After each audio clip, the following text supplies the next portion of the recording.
L'intelligence, oui, mais l'intelligibilité du fait religieux n'est certainement pas du tout la même que l'intelligibilité d'un phénomène physique ou d'un problème mathématique ou quelque problème scientifique que ce soit. Son intelligibilité sui generis n'est pas réductible à d'autres types de phénomènes culturels. Donc la religion, ce n'est ni seulement de l'art, ni seulement de la politique, ni seulement un phénomène social. Bref, que le terme laïcité intelligente doit lui-même faire place à celui de laïcité attentive, instruite, vigilante. Attentive à son objet, c'est aussi être attentif à ne pas le dissoudre en l'élucidant et en le traitant comme un objet quelconque ou un phénomène de droit commun. Alors l'enjeu de cette question me semble important parce que dans un contexte actuel, de la pensée décoloniale qui dénonce une forme de domination logocentrique et toxique des sciences humaines, fussent-elles humaines, effectivement, cette pensée-là ou cette critique-là prolonge la violence idéologique plus qu'elle ne la suspend.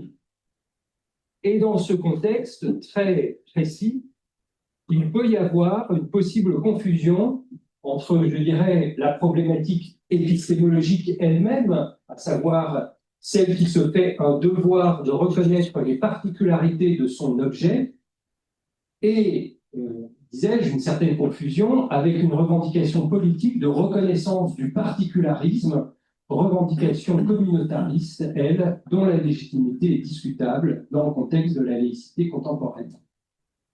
Alors, il y a là un défi, certainement, et un enjeu de l'épistémologie qui, je crois, de ce travail épistémologique est important. Pour mener à bien cette enquête de manière conséquente, nous allons donc privilégier le local sur le global et d'abord nous intéresser à une question préjudicielle, transversale de la traduction du vocabulaire de base des sciences religieuses et d'abord des religions elles-mêmes. Religion, Église, dogme, salut, sacrement, messianisme, universalité.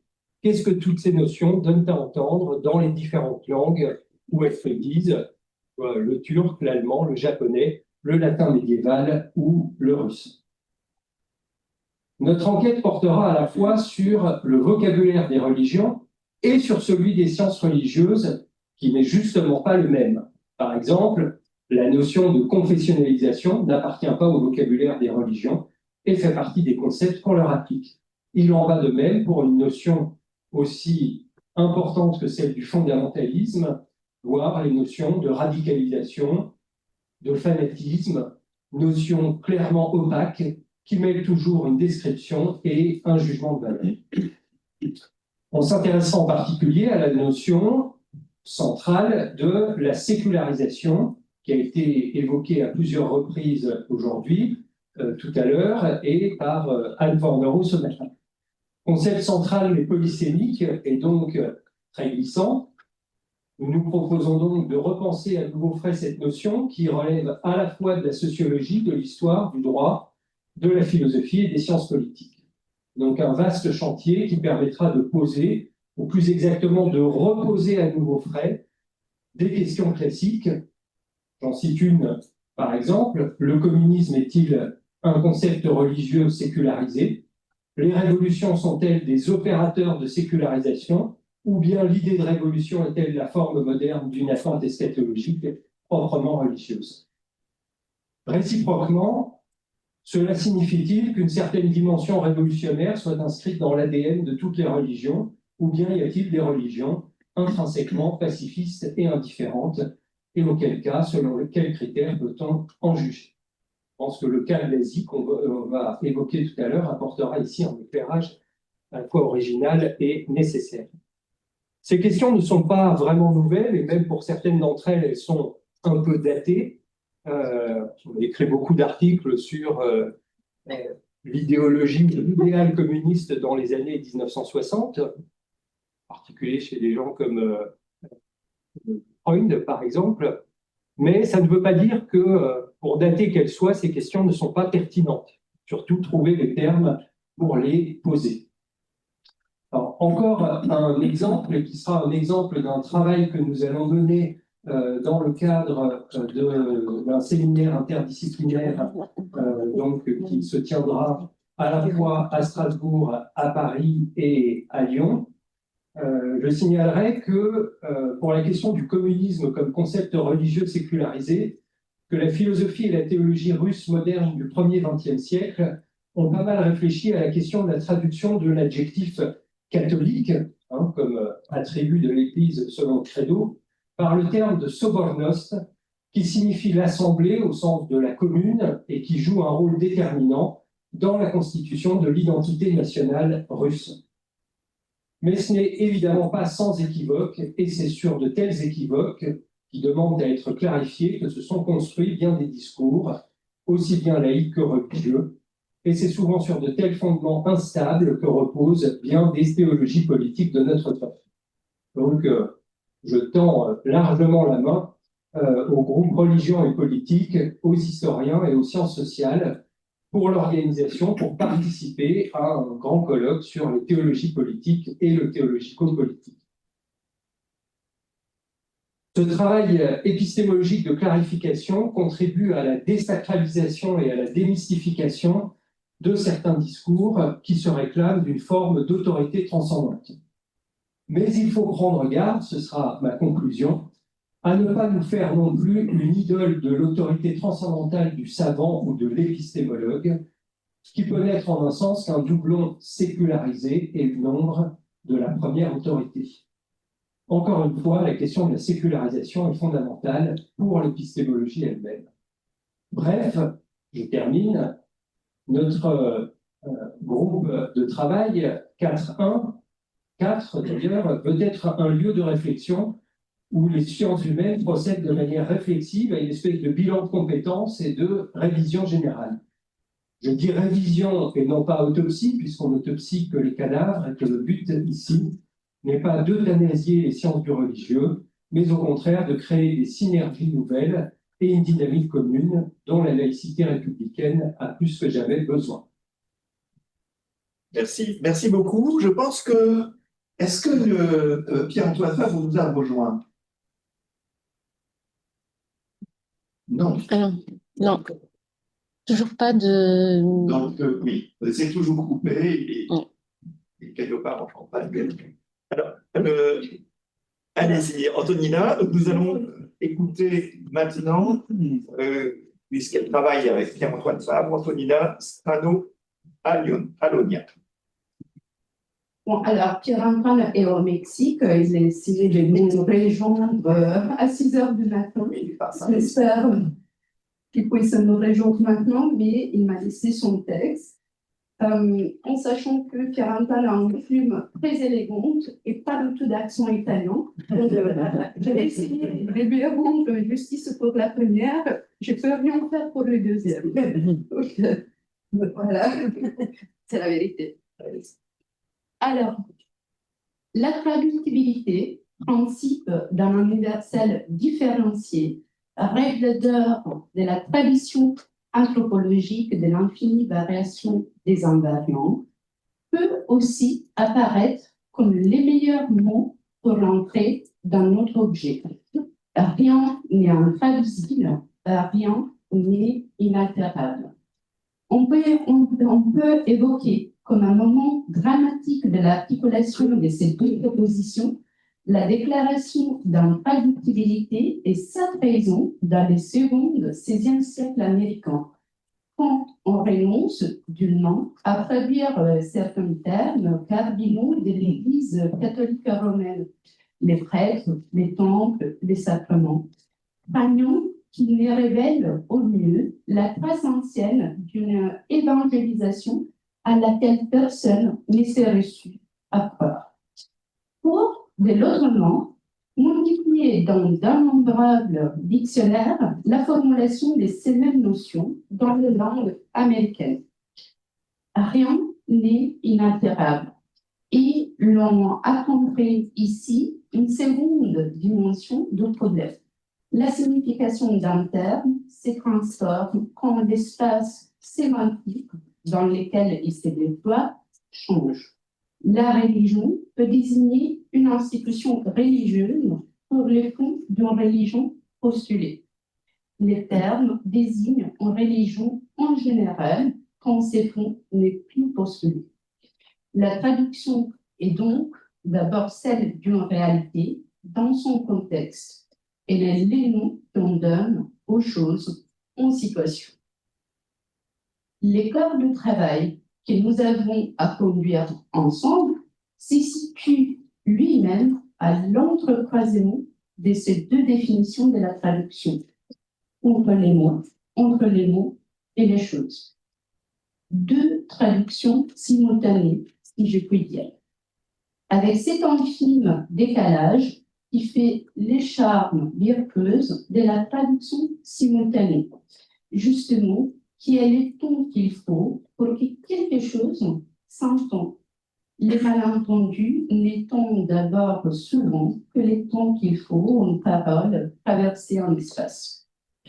Sauf quand la traduction prend un tout autre sens, mais qui fait aussi partie de son histoire.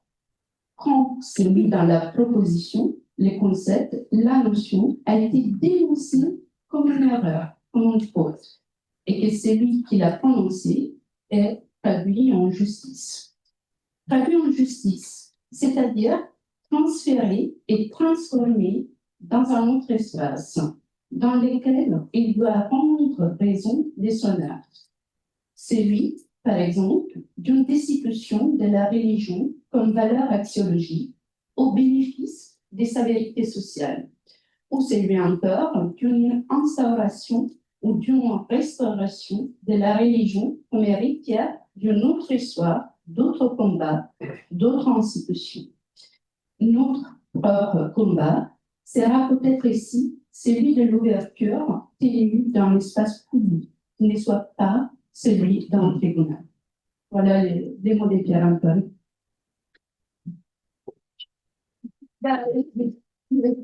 Merci de l'avoir introduit, rendu présent parmi nous. Oui, avec une autre voix que celle de Pierre Antoine, mais bon.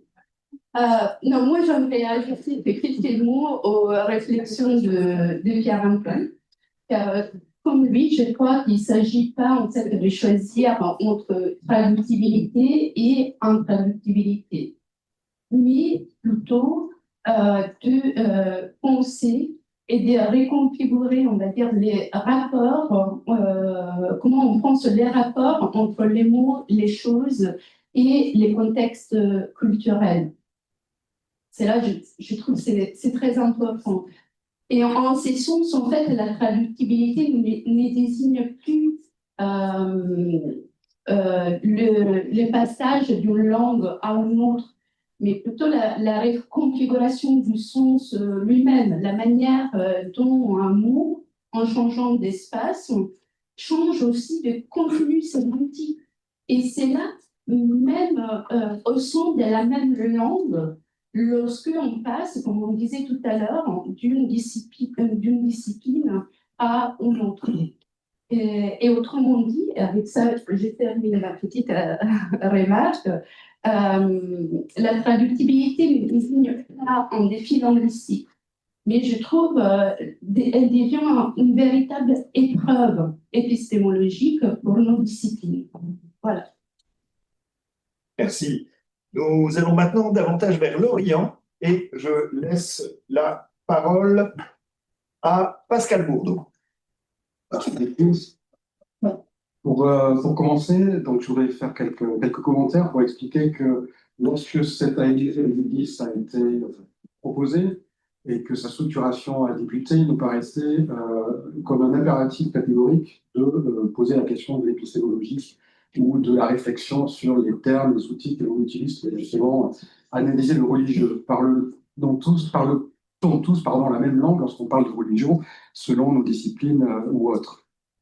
Deuxième commentaire, c'est que cette volonté de développer un axe soi-disant épistémologique avait aussi une visée pluridisciplinaire qui fait que l'épistémologie, c'est à travers Édouard notamment une approche philosophique de cette notion, mais à travers d'autres chercheurs, et moi qui comporte aussi cet axe, un accès plutôt par l'histoire des idées, l'histoire intellectuelle et l'histoire des sciences aussi. Pour se mettre d'accord, puisque je ne suis pas moi-même philosophe.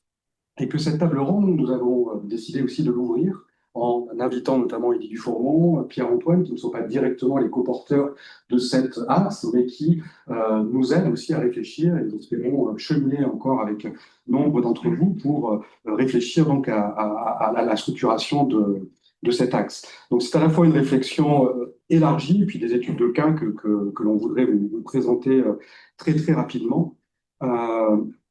Nous sommes là aussi au tout début de la structuration de ce réseau. Nous souhaitons donc mettre en place un certain nombre de séminaires que je vais rapidement proposer et expliquer qu'au-delà de nos propres recherches, et je parle en mon nom aussi, c'est une position d'animateur aussi d'un réseau que nous souhaitons, c'est en ayant cette position d'animateur donc de différents réseaux que nous souhaitons agir à travers cet axe, quoi. Donc les séminaires que nous voulons monter, il y en aura 3 essentiellement, donc un basé à Strasbourg, qui tournera essentiellement autour de la philosophie médiévale, si je ne me trompe pas. Un second axe qui permet de faire un lien aussi avec un second séminaire qui permet de faire un lien avec l'axe 3.1 notamment, qui est un séminaire organisé à Lyon autour de ces questions de tolérance, intolérance de l'Asie, puis un troisième autour donc à Paris, qui permettra là aussi de fédérer les forces, notamment les différents laboratoires que sont le GSRL, le NEM, le César et toute autre personne à Paris qui souhaite bien évidemment nous rejoindre. Donc cet axe 4.1, on l'imagine comme un espace de réflexion théorique, donc Édouard a présenté les grands enjeux. Il me semble aussi que dans un travail collectif, c'est une incitation aussi à nous tous d'avoir une démarche réflexive sur nos propres objets, sur les propres outils que l'on utilise, et que cela favorisera aussi les échanges entre nous et entre les axes. Donc j'en vois déjà des relations assez évidentes avec les différents axes 3.1, 5, 6, 8, 3.2, 3.3. On pourra y revenir.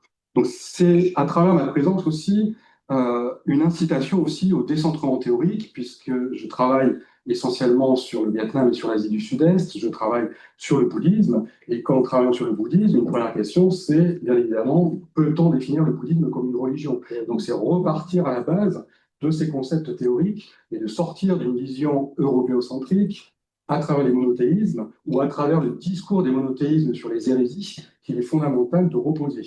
Aujourd'hui, nous avons parlé hier et aujourd'hui de globalisation, de mondialisation, de nationalisation. Toutes ces questions sont fondamentales en fait aujourd'hui pour comprendre les interdépendances, les définitions et finalement les épistémologies des Suds qui travaillent aujourd'hui à la fois nos sociétés contemporaines mais aussi les sociétés au-delà du monde. Et pour revenir sur ce qu'a dit Pierre-Antoine Fabre à travers la voix de Ninetta, la question de la traductibilité se complexifie peut-être encore aujourd'hui, puisqu'on n'est plus uniquement dans des rapports entre des langues qui ont des origines communes ou des histoires d'échanges assez anciennes, si on se place dans le monde occidental ou dans le monde méditerranéen, mais non, on est aujourd'hui face à des systèmes de pensée, à des systèmes linguistiques qui sont en train de communiquer entre eux en remettant en considération l'histoire missionnaire, l'histoire de la missiologie, et nous impose en fait à réfléchir à l'inverse sur la représentation, le regard des sociétés, des religions, ou ce qu'on appelle les religions non européennes, sur les phénomènes contemporains. D'où l'importance de réfléchir bien sûr sur ces questions de traduction des épistémologies des Suds, mais également, pour ce qui m'intéresse en particulier, l'apport de l'histoire globale, de l'histoire connectée, de l'histoire conceptuelle aussi, qui nous permet bien évidemment de réfléchir de façon beaucoup plus large sur les concepts de base qui nous permettent de réfléchir. Donc 2 ou 3 pistes sur lesquelles, qui permettent là aussi d'orienter les réflexions que l'on peut et les recherches que l'on peut mener. Un premier sous-axe ou sous-séminaire que je souhaite à titre personnel développer sur le bouddhisme, sur l'histoire du bouddhisme et sur la bouddhologie, pour revoir à la fois les représentations du bouddhisme qui remontent sans aller trop loin, mais du XVIIIe siècle, du XIXe siècle, le temps du positivisme, le temps de la nouvelle philosophie au XXe siècle, tous les débats sur le politique, bien évidemment, qui sont là, et l'importance aussi de travailler sur les textes vernaculaires et sur les traditions aussi asiatiques qui nous permettent de mieux comprendre en fait comment le bouddhisme est devenu aujourd'hui une religion du monde et qui impose à tous les États aujourd'hui d'intégrer aussi la conception bouddhique du monde et de sa propre réflexivité dans les sociétés modernes. À l'inverse, on peut voir des critiques ou des positions plus critiques sur ça qui considèrent ou qui déconsidèrent plutôt la définition du bouddhisme comme religion et qui cherchent à imposer des nouveaux concepts ou des nouveaux termes pour comprendre en fait ces traditions dharmiques, pour aller à l'essentiel. Donc une première réflexion sur le bouddhisme, une deuxième bien évidemment sur l'histoire des sciences religieuses en tant que telles aussi, pour revoir l'histoire des institutions, la place des acteurs, les grandes notions aussi qui ont été travaillées à différentes époques, et peut-être essayer de dégager des particularités de la situation française par rapport aux situations, au contexte anglo-saxon, allemand ou autre, sur, là aussi, ces concepts de sciences religieuses, de religious studies, de la place du théologique aussi dans nos réflexions ou autres. Donc, approche par l'histoire des sciences, et une troisième, qui est bien évidemment le rapport du religieux à l'Asie aussi, en insistant peut-être sur différents pays ou différentes cultures qui ont agi dans cette globalisation de la recherche sur les religions. Je pense en particulier au Japon, et Eddy nous parlera plus précisément de la place du Japon aussi dans cette nouvelle configuration d'une philosophie globalisée aussi et de ces échanges qui se jouent aujourd'hui. Donc je terminerai sur 2 points, 3 points peut-être, pour résumer les objectifs que l'on s'est fixés. Première, c'est d'avoir bien sûr une production théorique, d'essayer de développer collectivement une production théorique, mais qui doit avoir des effets aussi concrets sur le monde contemporain. Et cette théorie donc, pourrait avoir des effets donc, sur la conception de la politique religieuse ou des politiques religieuses, sur la diplomatie religieuse aussi, sur l'écologie politique dont on a parlé, bref, d'élargir en fait le comparatisme à partir de la redéfinition donc, de ces épistémologies. Un deuxième aspect qui serait peut-être là aussi ambitieux, mais qui est peut-être une vulgarisation de ces recherches, on a une dimension théorique entre nous, comment on fait aussi pour que ces réflexions puissent diffuser aussi au sein de la société et que les débats que l'on définit peuvent être aussi accessibles à la société civile ou à un public pour redonner peut-être une nouvelle grammaire aussi, contribuer à redéfinir une grammaire du religieux dans nos sociétés.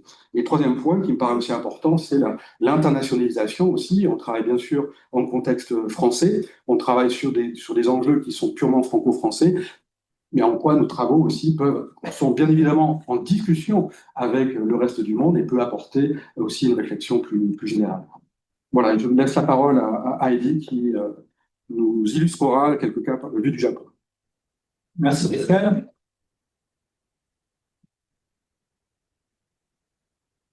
Mesdames et messieurs, vous aurez compris que les enjeux essentiels qui se dessinent, c'est à la fois de désessentialiser nos approches, mais en même temps aussi de briser un petit peu l'eurocentrisme ou l'occidentalocentrisme, appelez ça comme vous voulez.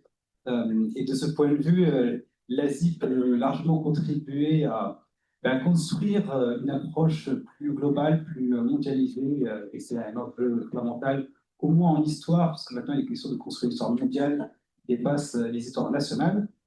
Et de ce point de vue, en tant qu'historien qui travaille sur l'histoire intellectuelle, j'aimerais mettre en avant la notion de circulation internationale des idées, puisqu'il faut voir, du coup, dans cette nouvelle perspective, un processus dynamique dans lequel il n'y a pas une sorte de centre que serait l'Europe et les États-Unis, et puis qui serait entouré de récepteurs tels que l'Asie, tels que le Japon, le Vietnam ou tout autre pays.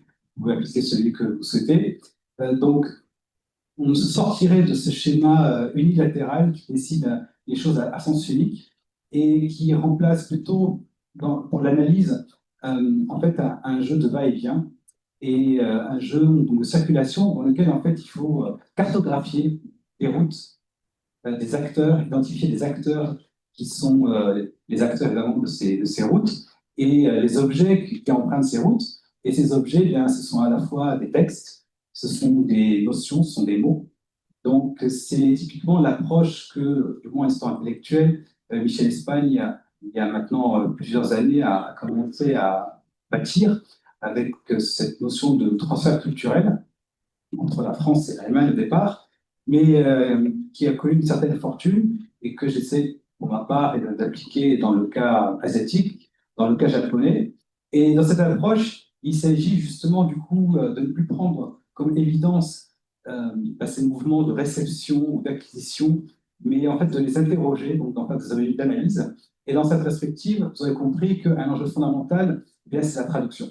Donc, je rebondis totalement sur ce qu'a dit M. Fabre, puisqu'il ne s'agit plus seulement de traduire, mais aussi de comprendre en fait comment et pourquoi les choses ont été traduites. Et dans cette perspective, il ne faut surtout pas considérer que les acteurs, en l'occurrence ici donc les Asiatiques ou les Japonais si vous préférez, soient simplement donc de simples lecteurs passifs qui vont comprendre de manière évidente ce qui vient d'Europe et qui l'adaptent tel quel. C'est pas du tout ça. En fait, les analyses qu'on essaie de développer, et ça va s'appliquer dans le champ du religieux, c'est en fait un processus beaucoup plus complexe où, en fait, du côté, disons, japonais ou asiatique, il y a une histoire propre qui va en fait influer sur la manière d'acquérir ce que propose éventuellement l'Europe. Et c'est pas tellement ce que propose l'Europe, c'est plutôt ce qu'eux-mêmes veulent chercher en Europe.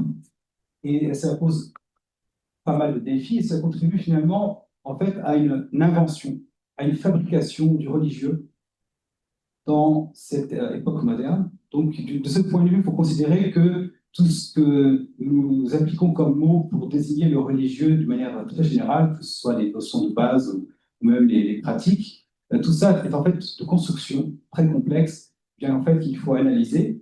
Et nous-mêmes, avec Pascal et quelques autres chercheurs, nous avons commencé ce travail en fait ces dernières années avec le terme de sécularisation pour montrer en fait la traduction même du terme a reposé sur donc, des enjeux qui sont propres à chaque pays asiatique et qui peuvent dessiner ou non des points communs entre ces différents pays, éventuellement avec d'autres pays du monde d'ailleurs.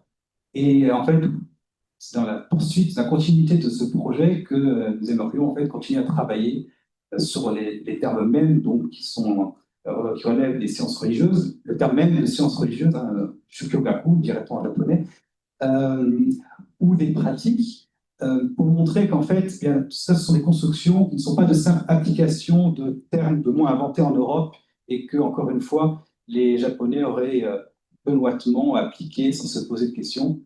Donc, c'est ce travail-là que nous aimerions développer. Voilà, je vous remercie. Merci à vous. Nous avons maintenant fini avec le premier axe de cette table ronde et nous pouvons passer maintenant au deuxième axe qui porte sur la thématique discours, texte et médias. Nous aurons, son présent, le représente aujourd'hui, Francesco Chiabotti, qui est maître de conférence en islamologie, professeur en islamologie à l'INALCO, et vous êtes spécialiste du soufisme. Et vous avez récemment publié avec Denis Grill, Le serviteur de Dieu. Et nous avons également Michel Coutinho de l'Université de Strasbourg. Sur la présentation des étapes. C'est ça, j'avais l'impression. C'était pas mon avis, professeur à la faculté de théologie catholique, spécialiste, vous êtes spécialiste de l'histoire du christianisme antique. Votre thèse a porté sur Saint-Augustin et vous avez publié récemment un ouvrage sur la tradition johannique dans l'Antiquité tardive et la poésie médiévale. Sonia Goldblum, qui est également avec nous, qui est professeure à l'ENS Lyon. Vous êtes spécialiste du monde germanique et de l'histoire des idées allemandes. Vous avez publié des ouvrages et récemment, vous êtes autrice de Mystique et Psychisme. Oui, il y a seulement quelques années. Claire Glacial est également avec nous. Vous êtes professeur en littérature comparée à l'Université de Lorraine, spécialiste de l'histoire et de la théorie de la traduction. Vous avez réalisé une thèse sur l'histoire rapprochée des traductions. Et puis, enfin, Jocelyn Tricou, vous êtes à l'Institut des sciences sociales des religions de l'Université de Lausanne et vous êtes sociologue et spécialiste des questions de genre et de sexualité dans le catholicisme. Alors, nous allons maintenant, je ne sais pas qui commence. Allez-y, vous avez le micro. Je pense qu'il faudra vraiment parler. Vous savez, quand on parlait jadis dans les grandes cathédrales, vous parlez fort, parce que le micro ne fonctionne guère. Vous l'avez maintenant? Il faut l'allumer. Mais il est... Ah, ouais, il fonctionne. Bon, et bonjour à toutes et à tous.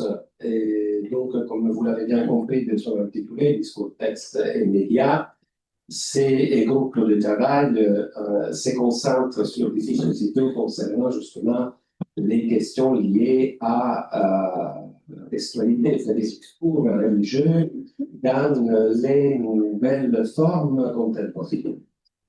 Je fais une très brève introduction disant aussi que les programmes de travail que nous trois nous avons coordonnés avec beaucoup de collègues et d'autres institutions que je vais mentionner, et ensuite je donnerai plus particulièrement la parole à certains collègues qui illustreront les axes et les actions de ces groupes de travail. Donc, l'interprétation étant susceptible de déterminer les pratiques discours de fidèles, l'identification de véritables interprètes qui fournissent les interprétations correctes constitue en général une préoccupation sociale majeure.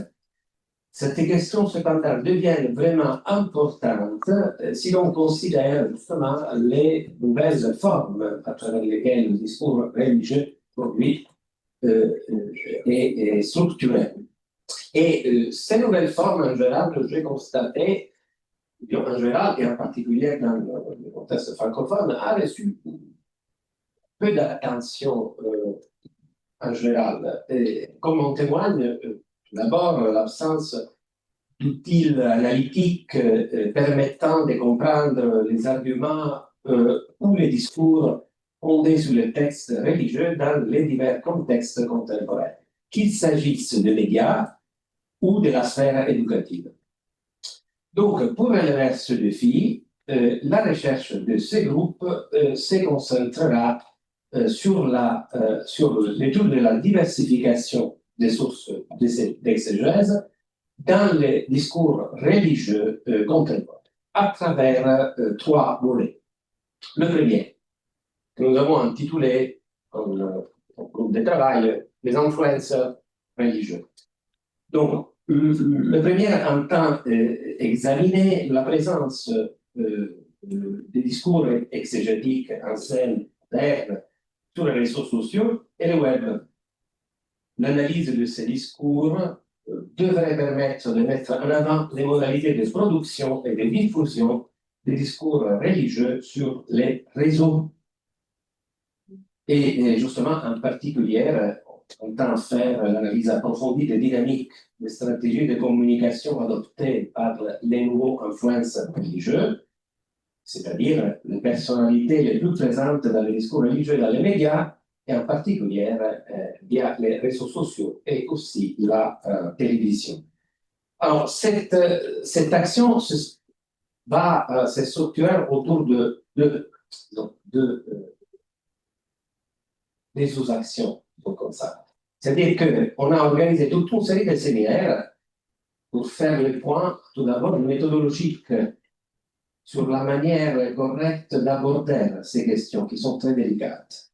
Et donc, disons, on a créé, on a fait un calendrier qui est déjà acté. Et sans doute, vous avez passé les informations. Il y a la première rencontre de ces séminaires le 22 octobre. Donc, la semaine prochaine. Et interviendront Michele Martini de l'Université Federico II de Naples sur la thématique transformation numérique et institutions religieuses, comment exploiter le test mining, et Damien Gouzet de l'Université de Silésie sur la reconfiguration de l'autorité religieuse dans l'écosystème des médias et des plateformes, le point de vue d'un utilisateur sur la négociation du rôle du pape François.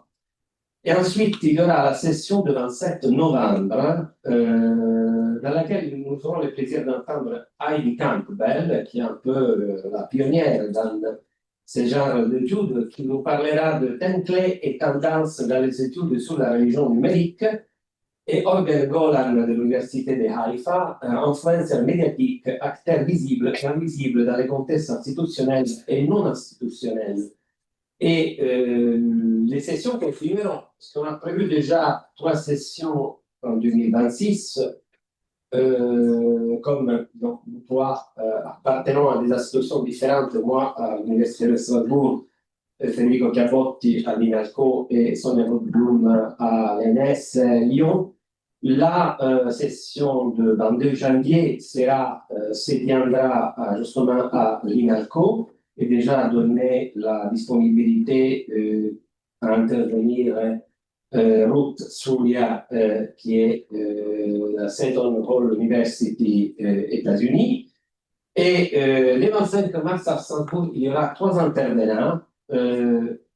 Giulia Golfi de l'Université de Bologne sur vidéo-commentaires et ethnographie sur Internet, approche méthodologique pour étudier la religion numérique.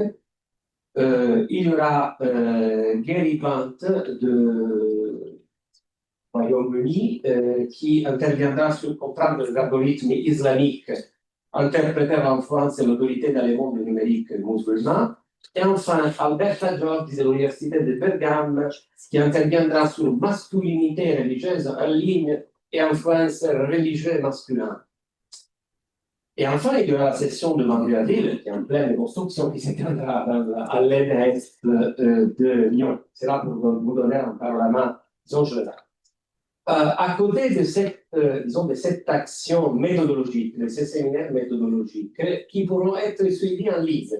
Donc, vous trouvez dans la présentation de ce événement un lien Zoom à travers lequel vous pouvez bien sûr le suivre.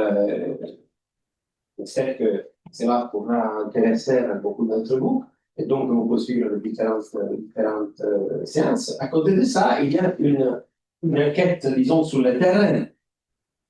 C'est-à-dire qu'on va faire la sélection de 10 influenceurs religieux les plus engagés dans le discours religieux public, dans le but d'analyser le langage, les symboles, l'interprétation des textes sacrés et la sémantique, la cohésion et la cohérence du discours religieux qu'ils promeuvent sur ces plateformes. Et c'est une analyse, disons, qui sera à différents niveaux, parce qu'on entend dans la considération et le point de vue de l'influence et la réception des messages qui passent du point de vue, disons, du public, qui est quelque chose de très, très important et très intéressant. Et là, sur cela, je vous ferai une présentation, mon essai, je sens c'est cool, parce que cette action-là sera menée en collaboration avec l'Institut des sciences sociales et des religions de Lausanne, et rattaché justement à Tribou, et donc il y aura aussi des synergies qui vont être mises en place qui sont tout à fait importantes. Le deuxième volet, nous l'avons intitulé l'État exégète. Nous l'avons intitulé l'État exégète et porte sur, disons, la question de la diversification des exégètes, qui pose également la question centrale de l'autorité légitime d'arbitrage. Et il nous a semblé un aspect intéressant le cas de la dissociation entre exégèse et religion, qui devient particulièrement prononcé lorsque l'État laïque lui-même assume un rôle exégétique, soit directement en interprétant lui-même les textes, soit indirectement en restreignant la liberté d'expression et mettant en avant la question des limites de la neutralité de l'État. Là aussi, on peut voir une approche double. Une approche, disons, juridique, dont, par exemple, notre collègue Anne Fornero est spécialiste sur laquelle on va dire plus que moi, évidemment, et l'aspect, disons, plutôt historique. Et voir cet aspect de l'État exégète, du rapport État-religion dans les siècles qui ont construit ces concepts, surtout dans la modernité, donc dans l'époque moderne et contemporaine. Et là, nous allons entendre aussi l'intervention de Claire Passiat. Si, disons, s'il y aura le temps, on voudra aborder aussi un troisième volet qui porte sur la question de l'interprétation dans la traduction des textes religieux. qu'on pourra aborder dans le cadre de l'Observatoire dédié à l'étude de la traduction religieuse. Dans nos intentions, ce serait à lancer plutôt dans la deuxième phase, à partir de 2027. Mais rien n'empêche de commencer à travailler sur ce texte-là. Donc, le spatial veut donner, que j'ai annoncé, donner un coup de main là-dessus. Surtout si on prend en considération largement la question des citations de la Bible. Et là, je crois vous avoir présenté l'essentiel de nos actions.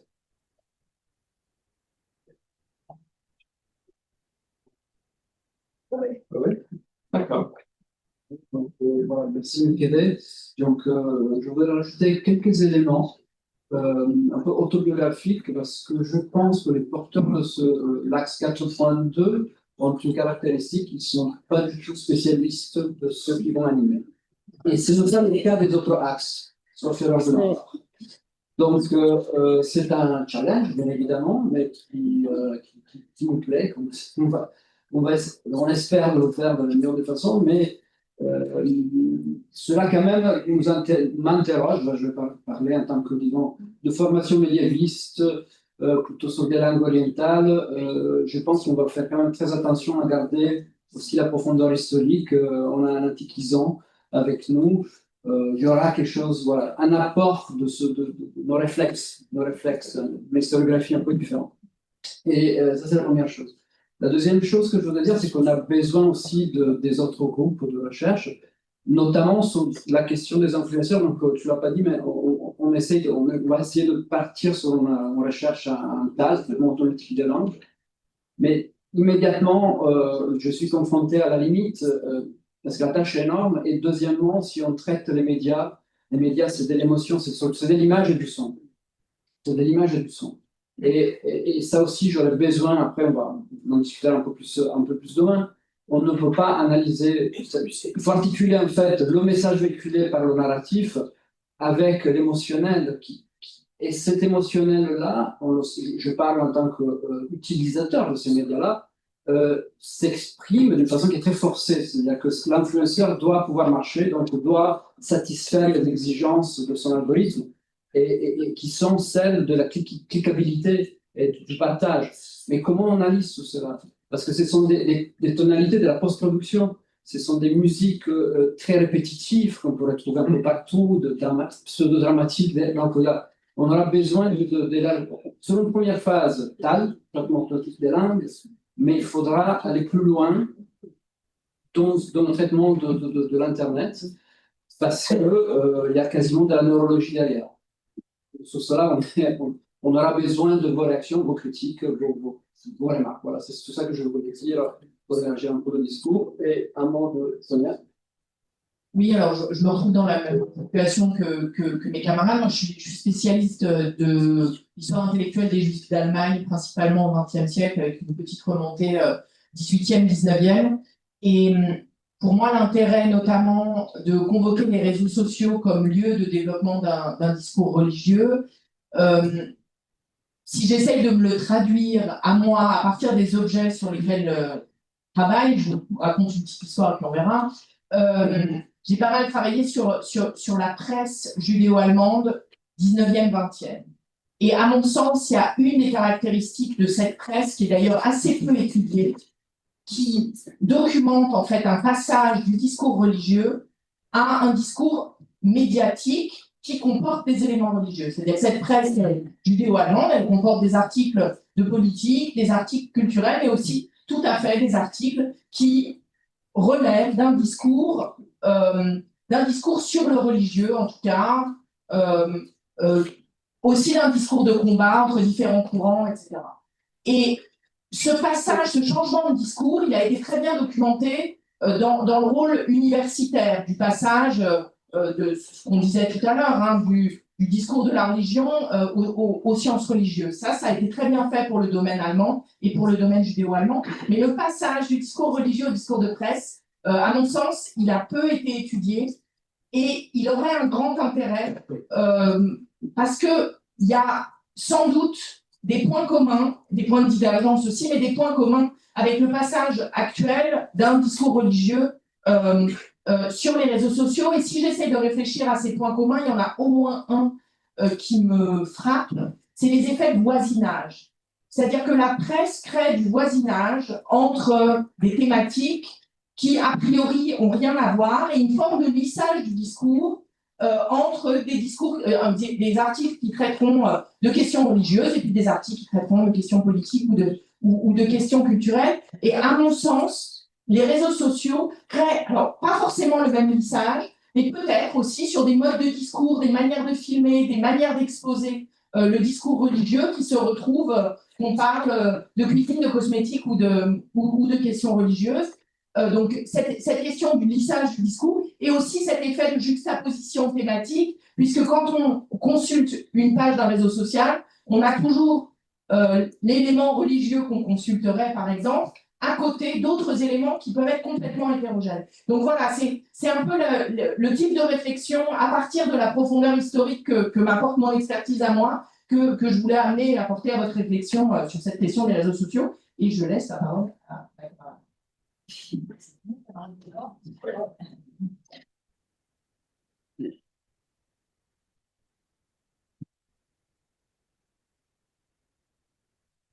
Bonjour à tous et à tous. Alors, je vais aller très vite sur les soubassements du projet, puisque Michele l'a assez présenté. J'imagine que quand Michele m'a contacté pour ce Work Package, c'est notamment dans la continuité des travaux que j'avais réalisés sur la cathosphère au moment de la Manif pour tous, c'est-à-dire, à l'époque, en tout cas, c'était les blogs catholiques et leur action dans la diffusion notamment d'une rhétorique anti-genre, une rhétorique anti-mariage pour tous, etc. Donc voilà, il me semble en tout cas que à la fois la figure de l'influenceur est une figure certainement à déconstruire, mais en tout cas qui est présente et qu'il faut prendre en compte. Et puis, une deuxième figure qui est importante, c'est celle d'une religiosphère, c'est-à-dire une véritable présence des religions ou des spiritualités d'ailleurs sur Internet, et c'est bien ça qu'il s'agit de creuser. Alors, je ne reviens pas sur les visées de l'axe 1 de Work Package. Comment y répondre? Une partie de la réponse va résider effectivement dans une réalisation d'un corpus, pardon, voilà, hop, un corpus d'influenceurs en ligne représentant l'ensemble des religions et spiritualités présentes. C'est pas du tout le bon truc, mais bon, j'avais changé le PowerPoint. Mais c'est voilà. On va faire avec l'ancien. Alors, Michele disait une dizaine, à mon avis, il faudra en prendre plus. Et après, on va traiter de la manière suivante. Voilà. L'objectif de ce corpus, ça sera d'abord d'avoir un corpus assez représentatif, d'étudier aussi l'autoritativité. Ce qu'on appelle l'autoritativité en sciences de la communication, c'est la manière dont des personnes qui n'ont pas forcément une légitimité institutionnelle se positionnent en termes d'autorité interprétative des textes sacrés, et donc religieuse. Et ça passe notamment par l'empreinte numérique. Voilà, à l'époque où j'avais analysé les blogs, il y avait des logos sur les blogs, et ce logo peut dire quelque chose. Il y a une manière de se présenter. Machin truc, père de famille, 3 enfants, ça, on sait que c'est des cathos. Et le fait de dire ça, ça pose, voilà, etc., etc. Évidemment, ça passe aussi par l'affirmation d'un certain nombre de soubassements sociaux, de classe, de genre, de sexualité, etc., etc. La deuxième chose à analyser, me semble-t-il, c'est l'inscription de ces influenceurs dans un régime de vérité. Je vous renvoie aux travaux de Jacques Lagroix qui sont classiques maintenant sur les régimes de vérité en catholicisme, autour de l'opposition un peu idéal-typique évidemment entre un régime de vérité de type témoignage et puis un régime de certitude. Je pense que ce modèle peut être complexifié, il peut sans doute être étendu à d'autres confessions. L'objectif aussi de ce travail sera d'évaluer la réception par des publics. Donc, dans la méthodologie, il y aura des focus group. On pourra imaginer un travail par focus group. Le travail de réception peut se faire aussi directement en ligne, puisque vous savez pratiquer. Vous êtes des pratiquants et des pratiquantes, qu'il y a des controverses qui se glissent, qui émergent en dessous des posts, généralement. et à terme aussi d'évaluer comment ces influenceurs, influenceuses en ligne utilisent, manipulent, mettent en avant le texte et des modes d'interprétation du texte sacré, et donc une typologie, des rapports exégétiques. J'ai appelé ça rapport exégétique au sens où, en tant que sociologue, je pense que c'est un rapport social, l'exégèse. Voilà. Alors évidemment, il y a un certain nombre de points d'attention. D'abord, la question de la multiplateformalité, c'est-à-dire que si vous avez plus de 40 ans, vous pensez qu'un influenceur religieux, c'est celui qui est sur Facebook et pas ailleurs, parce que vous êtes sur Facebook. Mais évidemment, il y a d'autres plateformes. Voilà. Et l'influenceur qui est sur Facebook et qui est cité par Télérama, prenons par exemple Delphine Norviller, ne sera pas sur TikTok. Par contre, sur TikTok, il y aura des personnes dont vous ignorez tout et qui ont 4 millions de followers. Donc c'est ça, tenir en compte la multiplateformalité, ça va être aussi de penser qui est sur toutes les plateformes. Je pense par exemple à un influenceur catholique comme le frère Paul Adrien, qui est vraiment systématiquement partout. Il republie sur toutes les plateformes, et puis d'autres qui sont juste sur une, et ça leur suffit, juste sur deux, etc. Et pourquoi? Il faudra penser aussi ce rôle d'influenceur religieux sous la logique de carrière. Il y en a qui arrivent à partir de TikTok et puis s'ennoblissent. On finit par faire un podcast, par exemple, ce qui est quand même une forme littéraire plus noble, etc., etc. Il y en a qui s'arrêtent. Le cas le plus célèbre étant le père Mathieu, je ne sais pas si vous avez entendu, il avait défrayé la chronique, le prêtre catholique qui avait 1 million de followers sur TikTok et puis qui a tout quitté et qui a vendu son compte et qui a fini par quitter la prêtrise d'ailleurs à la suite d'Espagne. Alors, un point d'intention aussi, c'est qu'on voit bien comment ces influenceurs religieux finissent par se spécialiser. Je pense par exemple au modèle Tradwife, qui est une forme de spécialisation d'influence religieuse qui passe par autre chose que l'exégèse, mais voilà, ça existe. On voit aussi comment des institutions religieuses qui ont la légitimité institutionnelle se réapproprient le modèle de l'influenceur religieux, c'est-à-dire qu'ils investissent les plateformes, ils essayent de faire pareil en utilisant la culture du LOL ou la culture du TikTok. Je pense par exemple, côté catholique, je ne vais pas parler des catholiques parce que c'est ce que je connais le mieux spontanément, mais la communauté Saint-Martin, qui est une communauté qui produit aujourd'hui 1/3 des séminaristes, donc des futurs prêtres en France, s'est créé un compte sur TikTok et sur Instagram et produit des reels exactement similaires à ce que pourrait faire un influenceur qui n'a aucune légitimité institutionnelle. Voilà.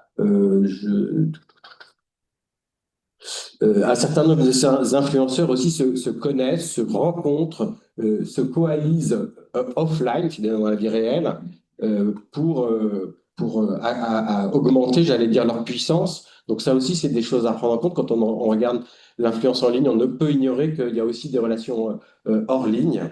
Et puis enfin, il y a la question aussi de s'arrêter à l'influence religieuse francophone, quand avec l'IA, on a des outils de traduction automatique et que donc vous êtes juste francophone et incapable de lire je ne sais pas quelle langue, mais votre ordinateur vous traduit automatiquement, d'ailleurs parfois très mal, mais ça produit des choses, la langue d'un influenceur qui est à l'autre bout de la Terre. Voilà. Donc l'idée, vous avez bien compris, c'est quand même de construire un corpus à la fois vivant et en même temps stabilisé. Et j'allais dire que ce corpus, n'hésitez pas, membres de Religis, à l'utiliser. On va travailler avec la BNU autour de l'archivage légal du web, autour des usages, des outils de scrapping, de captation automatique des contenus du web. Et l'idée, c'est que ce corpus il puisse être aussi réutilisé. Je ne sais pas, vous avez une question sur comment les religions traitent le conflit israélo-arabe. Eh bien, mon idée, c'est qu'à terme, ce corpus, on puisse aller l'interroger. On rentre le mot-clé conflit israélo-arabe et on regarde chez les influenceurs qui ont été recensés préalablement par moi, où est-ce que ça parle et comment ça parle. Voilà. Donc, ça pourrait être un outil qui est aussi au service de l'ensemble du projet Religis. J'en avais pas parlé avec Michele, mais voilà. Mais vu comment ça se développe avec la BNU, ça va marcher.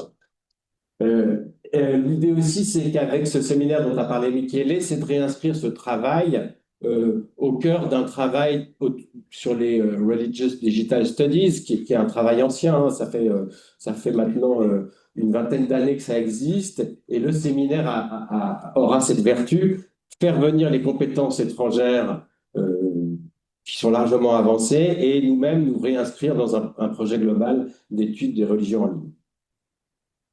Voilà, ça c'est pas très grave. Vous avez vu qu'on est très organisé, on a un calendrier jusqu'à 2030. Il y a même un titre d'ouvrage monographique, Scrolling God. Et j'en m'arrête là.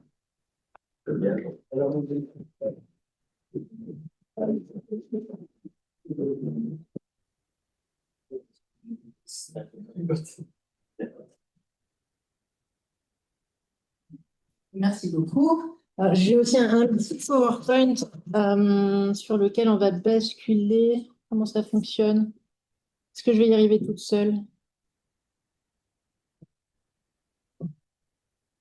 Ouais, je vais peut-être demander de l'aide parce que le multitasking avec un ordinateur qui n'est pas le mien, ça commence à devenir un petit peu compliqué. Alors, je suis ici. Bonjour à toutes et tous. Je suis très heureuse de pouvoir rencontrer notamment tous les chercheurs et chercheuses qui sont présents parce que c'est vraiment un moment de dialogue avec plein de gens qui font des choses absolument passionnantes. Et il y a, je trouve, c'est l'intérêt de parler la dernière. Alors, à la fois, vous me subissez jusqu'au bout et, et je vous libère bientôt. Mais en même temps, ça permet aussi de voir à quel point ce sur quoi on s'appuie, je pense que c'est la même chose pour Jocelyn et puis pour toutes les personnes qui sont à cette table ici, sur des questions qui ont déjà été soulevées au cours des journées qui précèdent. Et où il s'agit simplement de reconfigurer ou de prendre le problème par un autre bout de la lorgnette. Alors, moi, je suis donc historienne des traductions de la Bible. J'avais travaillé pour ma thèse sur le Cantique des Cantiques, l'histoire de ces traductions. Et depuis, je me suis un peu redéployée sur la question des usages des traductions de la Bible, des usages par exemple dans l'enseignement du français, mais aussi des usages du texte biblique et de la citation biblique dans la littérature. Donc ça, ce sont des points sur lesquels je vais passer extrêmement rapidement. Mais pour vous dire que le point de vue et les méthodologies qui sont les miennes pour parler de l'état exégète ne sont pas celles de toutes les autres personnes qui pourraient s'intéresser à l'état exégète et que je n'ai pas la prétention de m'approprier. Enfin, je n'ai pas la prétention d'être ni juriste, ni historienne des idées, ni politiste. Et ce sont des compétences qui vont être très, très utiles à cet axe-là. Je ne sais pas si Anne Fornereau est encore ici, mais je pense qu'elle va aussi travailler dans l'optique juridique sur la question de l'état exégète. Moi, je vais me saisir de la question plutôt du point de vue de la réception de la Bible, des usages de la Bible et du statut qui est donné au texte biblique. Alors, ce dont je parle sur la Bible, c'est évidemment transférable à tout texte reçu comme sacré par une tradition religieuse. Comment on s'empare d'un texte dans différentes traditions, religieuses ou non religieuses, scientifiques ou non scientifiques. Voilà. J'essaye d'aller au plus efficace. Donc, je ne vous redis pas ce que Michele vous a déjà très bien expliqué, à savoir que l'axe l'état exégète va se décliner dans une approche historique d'une part, d'où séminaire, et dans une approche contemporaine d'autre part. L'état exégète, c'est notamment la question de savoir comment l'État se situe par rapport aux textes religieux. Mais du coup, finalement, l'État en lui-même est-il exégète? Ça dépend. Enfin, qu'est-ce qu'on considère l'État? Du coup, est-ce que ça existe, l'État en tant que personne morale, hein, pour produire une interprétation? Parce que l'autre question qui peut se poser, c'est l'existence éventuelle d'une exégèse d'État, ce qui n'est pas exactement la même chose. Une exégèse d'État, ce serait une exégèse qui serait encadrée notamment par la fonction publique d'État dans le cadre de l'école ou des universités publiques. Et là, pour le coup, il y a une forme d'exégèse d'État qui se passe dans l'enseignement avec les textes sacrés, dans le cadre notamment de l'enseignement des faits religieux. Et puis, une question, moi, qui m'intéresse, et je vais avoir une diapo dessus parce que je trouve ça rigolo, en fait. Vous allez voir une diapo qui va vous montrer une citation de Valérie Pécresse tout à l'heure. C'est la question de la réception des textes dans le langage commun et dans le débat public, parfois à l'insu du plein gré des locuteurs en question. Je vous montrerai tout à l'heure là où je veux en venir. Mais pour en revenir à la question de l'enseignement, alors, j'ai un tout petit point ici. Vous ne pouvez pas lire le contenu des textes, c'est juste les 2 derniers programmes pour le français, le programme de 2016 et le programme de 2025. Comment aborde-t-on la Bible à l'école? Je rejoins ici une remarque d'Anne Troadec ce matin qui parlait de la patrimonialisation du religieux pour les artefacts, l'architecture et le fait qu'on aborde nolens volens dans l'enseignement beaucoup parce que les profs ne savent pas faire autrement en réalité. Le patrimoine religieux, justement purement par l'aspect patrimonial, esthétique et de l'extérieur, sans se poser la question de sa fonction religieuse, il me semble que dans les programmes scolaires de l'école laïque qui ne sait pas trop faire autrement, parce qu'elle est évidemment pieds et poings liée par la posture de l'école publique laïque et de l'étude des faits religieux ventilés sur toutes les matières disciplinaires, sans cours de religion en tant que tel. On lit aussi la Bible finalement comme un artefact culturel en étant très très embarrassé par la question du religieux. Ça se translate dans la formulation même des programmes. Le programme de 2016 explicitait dans le cadre de l'élément récit de création et création poétique. On va lire, la lecture est préconisée d'un extrait long de la Genèse dans la Bible. Voilà, et ensuite on s'arrête à peu près à ça. Et les nouveaux programmes de 2025 sont encore plus vagues et en même temps plus ouverts, et notamment plus ouverts aux autres monothéismes. On lit, je cite, au moins un texte fondateur issu notamment des religions monothéistes. Et par ailleurs, on lit aussi quelques mythes et contes étiologiques. Et il n'est pas du tout invraisemblable que les enseignants puissent, à ce titre-là, se référer par exemple à l'épisode de Babel lu comme conte étiologique pour expliquer la différence des langues, enfin pour expliquer comment l'humanité historiquement a pu expliquer la différence des langues. Et donc, le cadre du cours de français implique, alors là, vous avez un manuel, évidemment, manuel ne veut pas dire réalité de la classe, on est bien d'accord sur le fait que les manuels ne sont pas prescriptifs, que les enseignants s'emparent de la matière biblique de toutes les façons possibles, avec aussi des ressources extérieures au manuel, mais c'est quand même assez intéressant dans les manuels de voir comment sont déjà didactisés et les textes bibliques et l'intérêt de lire les textes bibliques. On voit ici finalement par avance une réponse aux objections possibles des familles sur la place de la Bible dans les programmes. Le manuel Manière de 2009 a toute une page sur pourquoi lire les textes sacrés au XXe siècle, et les réponses sont vraiment des réponses culturelles. Le fait que le texte biblique est un texte d'origine religieuse qui a toujours un usage dans la liturgie aussi bien juive que chrétienne n'est pas évoqué dans cette page. Bon, voilà. Donc, on lit les textes comme des textes qui sont au fondement de la culture occidentale par leur importance pour l'histoire de la littérature, de l'art, de l'architecture. Finalement, davantage que des textes fondateurs dans l'autre sens de textes fondateurs, c'est-à-dire de textes qui fonderaient des institutions, des corpus de dogmes et des communautés de croyants. Ce sont donc des lectures essentiellement culturelles des textes bibliques qui sont proposées dans le cadre de l'école publique. Alors, à la différence de ce qui se passe, par exemple, en Belgique, alors je ne prétends pas maîtriser complètement la situation belge, mais j'avais juste regardé un petit peu dans le cas du projet que je suis en train de terminer en ce moment, la façon dont le cours de religion catholique fonctionne en Belgique. Alors, pour le dire vraiment de façon très, très brève, en Belgique, que ce soit dans l'enseignement confessionnel ou non confessionnel, existent des cours de religion qui sont partiellement optionnels. Et dans la communauté française, existe un programme de religion pour tout un... pour la plupart pour la religion catholique, la religion protestante, la religion juive, l'islam, à minima, peut-être encore d'autres. Et puis par ailleurs également des programmes de morale. En ce qui est du programme de religion catholique, pour la francophonie. Il y a un programme qui va s'intéresser à la lecture des textes bibliques, entre autres choses. Évidemment, le cours de religion n'est pas un cours de Bible. On parle de bien autre chose que de la Bible. Mais pour ce qui est de la Bible, les méthodes de lecture de la Bible sont celles qui sont les plus catholiques du monde, à savoir celles préconisées par la Commission biblique pontificale. Mais la Commission biblique pontificale ne préconise nullement, et ça il faut bien se rendre compte du fait qu'on en parlait hier brièvement dans les débats, que fait la théologie? La théologie, ça n'est pas du dogmatisme, la théologie c'est une étude qui s'occupe du fait religieux de l'intérieur des confessions, mais en déclinant finalement plein d'approches épistémologiques variées.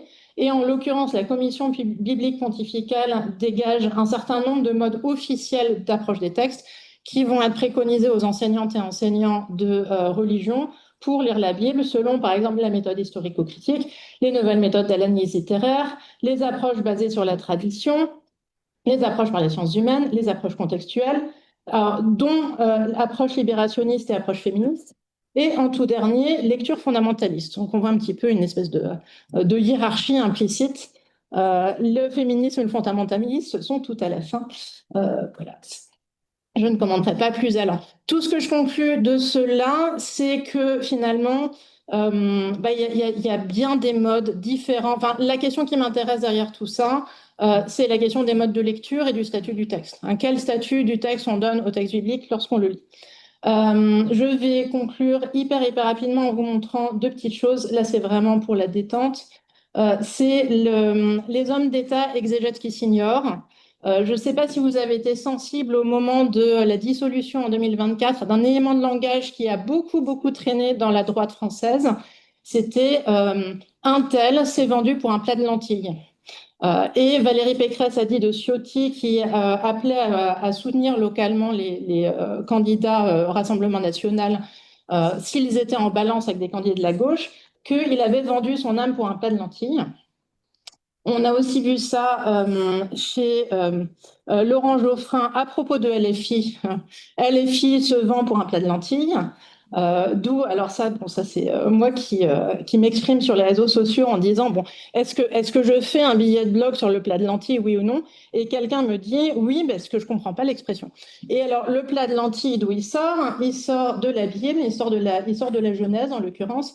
C'est l'histoire de Jacob qui rachète le droit d'aînesse à Ésaü affamé en lui donnant un plat de lentilles. Mais ce qui m'intéresse, c'est aussi la méconnaissance de l'élément de langage. Alors évidemment, ici, je ne pense pas que Valérie Pécresse avait l'intention de citer la Bible.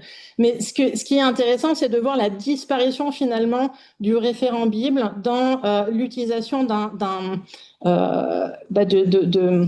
motif qui finalement fixe une interprétation psychologique ou morale de la dignité, et alors, ce qui est intéressant, c'est aussi l'explication de Public. Bon, c'est pas de la grande presse, mais Public explique vendre son âme comme un plat de lentilles, comme quelle est cette expression qui a peut-être étonné nos concitoyens? Eh bien, c'est une expression surannée qui signifie tout simplement se vendre au plus offrant. La source biblique n'est pas non plus identifiée.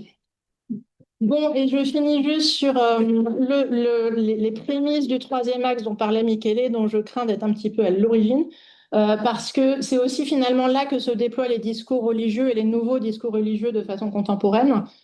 C'est aussi dans la place que peut avoir l'exégèse dans la fiction. L'exégèse dans la fiction, c'est des figures d'exégètes. Par exemple, dans Judas d'Amos Oz, il y a des personnages d'exégètes, mais c'est aussi des livres qui s'appuient sur une expérience d'exégète. Je pense au Royaume d'Emmanuel Carrère, mais on pourrait parler de Yoga d'Emmanuel Carrère, on en parlait avec Anthony Feneuil au dîner hier soir. Dans Yoga d'Emmanuel Carrère, le maître yogi d'Emmanuel Carrère lui dit « Sois sans crainte, ici on n'est pas dans la religion, on est plus dans la culture et le savoir, on va pratiquer le yoga, t'inquiète pas, c'est pas une idéologie religieuse ». Et c'est des livres qui me semblent intéressants aussi dans la façon dont ils vont représenter le religieux, représenter l'exégète, et entrer en dialogue avec les textes bibliques en dehors des sources officielles de l'exégèse, qu'elle soit confessionnelle ou qu'elle soit laïque, telle qu'elle se pratique dans notamment les facultés de théologie et ou de sciences religieuses. Et puis pour finir, parce que ça fait aussi écho à la question du politique et de la représentation des liens entre religieux et politiques, l'ouvrage tout neuf de Javier Cercas qui vient de sortir en traduction française. J'aime bien citer les traducteurs, mais c'est vraiment trop petit, mais bon, ils sont sur la couverture.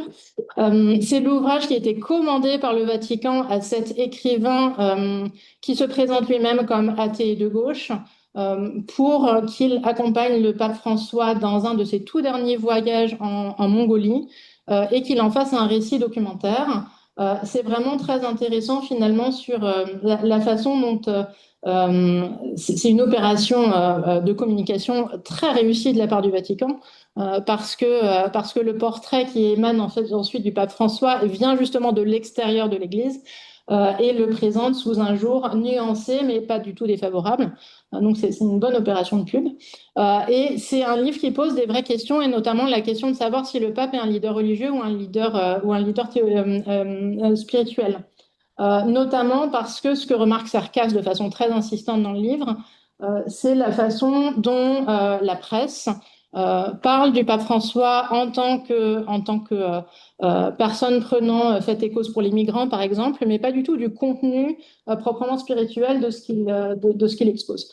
Donc voilà, je m'en tiens à ça. Ce sont simplement des pistes que je lance pour des travaux futurs qui seront discutés au sein du groupe, mais voilà, mais pas de contenu. Merci Je pour m'arrête. l'ensemble de ces actes.